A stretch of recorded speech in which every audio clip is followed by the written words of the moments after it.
ನನಗೆ first Chaitra message ಕಳ್ಸಿದ್ರು. ಒಂದು ಚಿತ್ರ ಇದೆ, ನೀವ್ ಅದ್ರಲ್ಲಿ ಅಭಿನಯಿಸ್ತೀರಾ ಅಂತ. ಐ ಸೆಡ್ ಆಫ್ ಕೋರ್ಸ್, ನಾನು I be very happy to listen ಅಂತ. ಆಮೇಲೆ ಶಕ್ತಿ ನನ್ನನ್ನ ಮೀಟ್ ಮಾಡಿ ಅವಿನಾಶ್ ಸರ್ ಹೇಳ್ದಂಗೆ ಬಹಳ ಡಿಟೇಲ್ಡ್ ನರೇಷನ್ ಕೊಟ್ರು. ಅವ್ರಿಗೆ ತುಂಬಾ ಕ್ಲಾರಿಟಿ ಇತ್ತು about the story, about how he is going to shoot it. ಎಲ್ಲ ಕ್ಲಾರಿಟಿ ಇತ್ತು ಅಂತ ಅವ್ರ ನರೇಷನ್ ಅಲ್ಲೇ ಒಂದು ಐಡಿಯಾ ಸಿಕ್ತು ನಂಗೆ. So I was very excited. ನಾನು ಹೂ ಅಂತಂದೆ. ಆಮೇಲೆ ನಾನ್ ಸ್ವಲ್ಪ ಹೀರೋಯಿನ್ ತಾಯಿ ಪಾತ್ರ ಅಂತಂದ್ರೆ ಸ್ವಲ್ಪ ಅಯ್ಯೋ ಹೌದಾ ಅಂತ.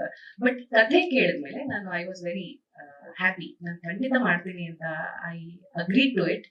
ಅಂಡ್ ಅವ್ರು ಹೇಳ್ದಂಗೆ, ಅವಿನಾಶ್ ಸರ್ ಅಂಡ್ ಮಿಥುನ್ ಅವ್ರು ಹೇಳ್ದಂಗೆ, I am very happy with the way ಈ ಇಡೀ ಟೀಮ್ ಅನ್ನ ಶಕ್ತಿ ಅವರು ಒಟ್ಟಿಗೆ ಸೇರಿಸಿದಾರಲ್ಲ. ನಮ್ಮ ಸಿನಿಮಾಟೋಗ್ರಫರ್ ಇಂದ ಹಿಡಿದು ಕಾಸ್ಟ್ಯೂಮ್ ಇರ್ಬಹುದು, ಮೇಕಪ್ ಇರ್ಬಹುದು, ಎಲ್ಲರೂ ಎವ್ರಿ ಡಿಪಾರ್ಟ್ಮೆಂಟ್ ಎಲ್ಲರೂ ಯಂಗ್ಸ್ಟರ್ಸ್ ಇದ್ದಾರೆ. But they all know there job. ಅವ್ರಿಗೆಲ್ಲ ಅವ್ರ ಕೆಲಸ ಗೊತ್ತಿದೆ.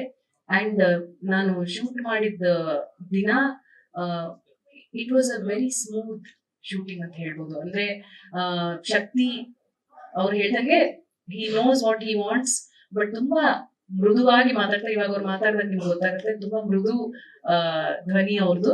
ಮೃದು ಧ್ವನಿಯಲ್ಲೇ ಅವ್ರಿಗೆ ಏನ್ ಬೇಕು ಅನ್ನೋದನ್ನ ತುಂಬಾ ನಿಖರವಾಗಿ ಹೇಳ್ತಾರೆ ಅವರು. ಅದನ್ನ ಮಾಡಿದ್ರೆ ಅಂಡ್ ಅದು ಸಿಗೋವರೆಗೂ ಮಾಡ್ತಾ ಇರ್ತಾರೆ. So he does not compromise, but he is very respectful, very understanding, ಎಲ್ಲಾನು ಇದೆ. And I am very surprised, ಇಷ್ಟು ಯಂಗ್ ಟೀಮ್ ಇಷ್ಟೊಂದೆಲ್ಲ ಹೇಗೆ ಗೊತ್ತಿದೆ ಅವ್ರಿಗೆ. ಹೌ ಟು ಒಂದು ಫಿಲ್ಮ್ ಶೂಟ್ ಮಾಡೋದು ಗೊತ್ತಿರ್ಬೋದು, ಆದ್ರೆ ಎಲ್ರಿಗೂ ಸಂತೋಷ ಆಗೋ ರೀತಿ ಮಾಡೋದಿದೆಯಲ್ಲ. ಎಲ್ಲಾ ಕಲಾವಿದ್ರು when they are in the set, ಅವ್ರು ಖುಷಿಯಾಗಿ ಅವರು ಒಳ್ಳೆ ಕೆಲಸ ಮಾಡಿದೀನಪ್ಪ ಅಂತ ಅನ್ಸೋ ರೀತಿ ಒಂದು ವಾತಾವರಣವನ್ನ ಕ್ರಿಯೇಟ್ ಮಾಡೋದು ಇಟ್ಸ್ ನಾಟ್ ಈಸಿ.